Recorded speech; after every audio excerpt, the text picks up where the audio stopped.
आणि ही चप्पल अशी पूर्ण रुतून बसली आहे चिखलामध्ये. पण मी तुम्हाला दाखवायचं, सुंदर फूल पाहताय तुम्ही, गवत फूल हे बघा, लाजाळूच्या या आपल्या रोपाजवळ एक सुंदर फूल आहे. या फुलाचं माहिती असेल तर नाव सांगा. वाव, किती मस्त चेरीज. Good morning friends. इतका जोराचा पाऊस झाला आहे, मी चेरीच्या झाडाजवळ आहे, तुम्ही बघू शकता इथं पाणी बघा किती साठलंय.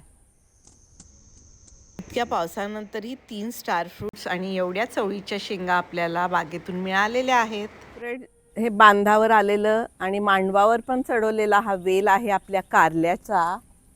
आणि हे बघा कधी नव्हे ते लागलेली आहे, त्याला ही देशी कारली आहे ही मस्त. आणि दुसरा हे छोटाच साईज असतो. आणि हे बघा बाहेर मांडव कसं, अरे हे बघा हे बियाला खराब तर शोधते मी. चढलेला आहे छान हा वेल, आलेला आहे ह्याला पण हे बघा लाल झालं, हे पण खराब हे दिसतंय का, असं होतं यायला लागली आहेत, पडलं ती खाली दिसत आहेत कारली. मी काढते इथं, हे पहा छान.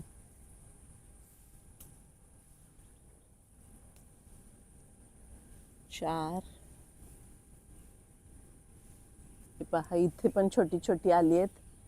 हे पहा कारली पण भरपूर मिळाली. अजून एक वेल आहे आपला आतला, चला तिथे पहा. काकडीचे वेल पाण्यामुळे गेलेले आहेत, त्याला तिथं फुलं आली आहेत, ह्याला फुलं आली आहेत. 2 वेल आहेत अजूनही, बघू शकताय तुम्ही पाणी. छोटी काकडी लागली आहे ह्याला, तुम्हाला दाखवते. हा वेल आपला जो एक जगला आहे बघा, एक काकडी तर लागली इथं. गवारीची नवीन रोपं लावलेली, हे पहा आळ्यामध्ये पाणी कसं साचलं ना, ते उंचवटा म्हणून केला होता, तर येतील ही रोपं, बघूया. टोमॅटोची इतकी रोपं लावलेली, ही 5-6 एक लागू झाली, तिथे एक 3 आहेत, तिथे एक 3 आहेत. पहा कोबी लावलेला आणि त्याची हालत पाहताय तुम्ही. एक 4-5 रोपं कशी तरी जगलेली आहेत, लागू होत आहेत. बघूया आता. हे बघा कोळी कोळी लुसलुसी तशी भेंडी काढली ना, खायला मस्त लागते, भरपूर आहे इथे. बघा कसं असतं, पाऊस नसेल तरी आपल्याला प्रॉब्लेम असतो आणि पाऊस अतिवृष्टी झाली तरी आपल्याला प्रॉब्लेम असतो.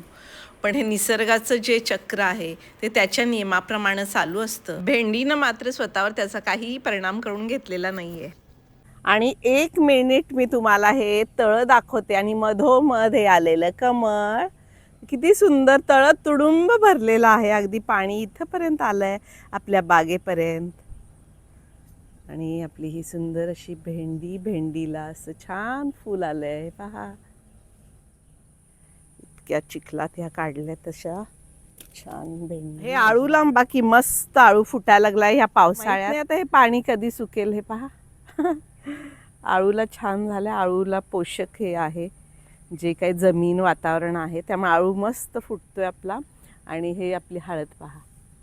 वांगी लावलीत रोपं फ्रेंड्स, आणि वांग्याच्या पण आळ्यामध्ये पाणी साचलं. आज कारली आणि भेंडी ह्या भाज्या मला खूप किमती वाटतात, कारण इतक्या अतिवृष्टीनंतर शेताचे हे हाल असताना त्या मला मिळालेले आहेत. एवढ्या मुश्किलीनं हे पहा एवढी भेंडी मिळाली मस्तपैकी. आता भेंडीच्या ह्या साईडला आली आहे, इथं पण आहेत, चांगली मोठी आली आहे हे बघा.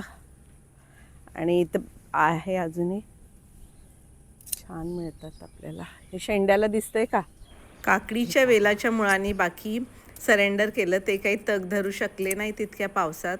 आज अगदी मन लावून लक्ष देऊन भेंडी काढते, कारण एकही सोडायची नाही आहे मला. काय मोठी मोठी भेंडी आली इकडं. ही शेंड्याची दिसते, ही बियाला ठेवली बघा. ही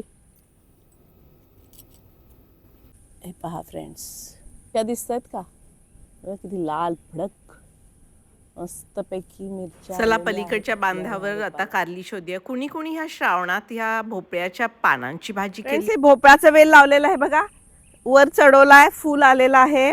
आणि ह्या मिरच्या आपल्या, सुंदर अशी मिरची दाखवते तुम्हाला, हे पहा छान मिरची आलेली आहे. ही रोपं टिकली आहेत आपली मिरच्यांची. आणि हे पहिलं रोप आहे ज्याला अशा खाली मिरच्या आहेत, नाही तर सगळ्याला अशा वर येतात. हे पहा किती छान मिरची मिळाली मला, पाहताय ना. हा किती मिरच्या लाल आणि हिरव्या लटकल्या आहेत. आणि हा आपला कारल्याचा वेल आहे, मी पाहणार आहे त्याला कारला आलेला आहेत का, वर आहेत दिसतात मला इथून. तर फ्रेंड्स हे बघा, तुम्हाला दिसत असेल छान असं कारली. काही काही खराब पण झाली आहेत, पावसानं कुजली आहेत. आणि हे पहा अजून एक कारलं मिळालं आपल्याला. अजून तुम्हाला कुठे दिसतंय का? ही 2 कारली मिळाली आहेत. हे बघा केवढं मोठं कारलं आहे, भारी वाटतंय. आणि हे बघा इथे एक आहे, हे छोटं आहे. अजूनही दाखवते तुम्हाला. हे पहा इथे एक आहे, हे दिसत असेल. फुलं पण भरपूर आलेली आहेत आपल्या ह्याला. वा. तसंच आता इथं ह्या लाल पाहताय ना तुम्ही, काळ्या ह्या मिरचीच्या रोपाला अशी लाल चुटुक अशा मिरच्या आलेल्या आहेत मस्तपैकी. आणि बघायला पण छान वाटते, तोडायला पण भारी वाटते. आणि हे पहा, वाव, आज तर खजाना मिळालेला आहे मस्त. तर फ्रेंड्स, ही मिळालेली आहेत कारली आणि अशा लाल आणि ह्या लांब लचक अशा हिरव्या मिरच्या. बघा काय मस्त माझी टोपली सजली ना. खूप समाधानी आहे माझ्या हार्वेस्टिंगसाठी, कारण आज खूप सारी भेंडी, त्यानंतर कारली, चवळीच्या शेंगा, अबबची शेंग, मिरच्या हिरव्या, लाल, नंतर लालबुंद चेरी, स्टार फ्रूट्स. तर तुम्ही म्हणत असाल की रोज व्हिडिओ का नाही येत, कारण इथं हार्वेस्टिंगची आणि माझ्या बागेचं हे हाल आहे, तुम्ही पाहिलं आहे. पण आजचं हार्वेस्टिंग जरूर तुम्हाला आवडलं असेल, एवढ्या पण पावसात आणि एवढ्या चिखलात केलेलं आहे. आजचं हार्वेस्टिंग तुम्हाला आवडलं असेल तर जरूर लाईक करा, चॅनलला सबस्क्राईब केलं नसेल तर जरूर करा. परत भेटूया अशाच सुंदर हार्वेस्टिंगच्या व्हिडिओसोबत. तोपर्यंत स्वतःची काळजी घ्या. Bye bye.